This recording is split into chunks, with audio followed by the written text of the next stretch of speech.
السلام عليكم ورحمة الله وبركاته. النهاردة هنعمل من أفكار السندوتشات السهلة السريعة وكمان اللي بتتميز بطعمها الحلو كمان، وعيالك هيحبوها جدا.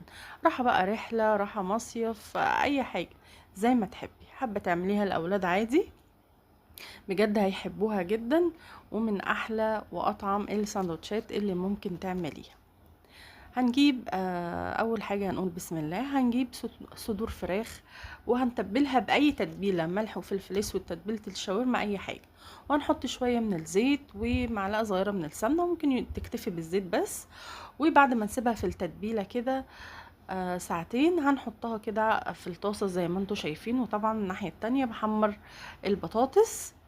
هي وجبه مشبعه جدا، يعني الساندوتش بجد مشبع جدا، يعني عشان كده بقولك تنفع في الرحلات اوي.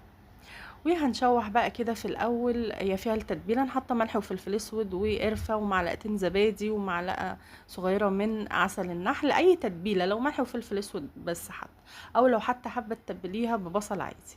وبعد كده ما استوت، انا عايزه انشفها والسوعها شويه زي الشاورما كده.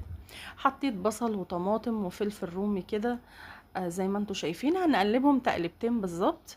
وبعد كده هكون شلت البطاطس المحمرة وحطيتها كده على مناديل تشرب الزيت اللي فيها، وهحطها. وطبعا انا هنا مشغلة النار على نار عالية.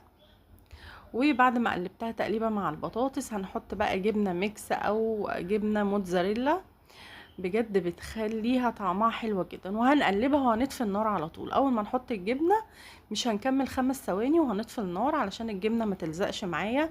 ويفضل ان احنا نعملها في طاسة ما بتلزقش، علشان طبعا الجبنة ما تبص معايا. وهنا بقى معايا عيش كايزر. حبيت اعملها في الكايزر، ممكن تعملها في فينو، في كريب، بس بصراحة في الكايزر تحفة وحلوة جدا. انا بفضل السندوتشات دي في الكايزر، بصراحة بتبقى حلوة قوي. اعمليها زي ما قلتلك للرحلات، لاي حاجة، بجد هتنفع معاكي وهتسد معاكي جدا.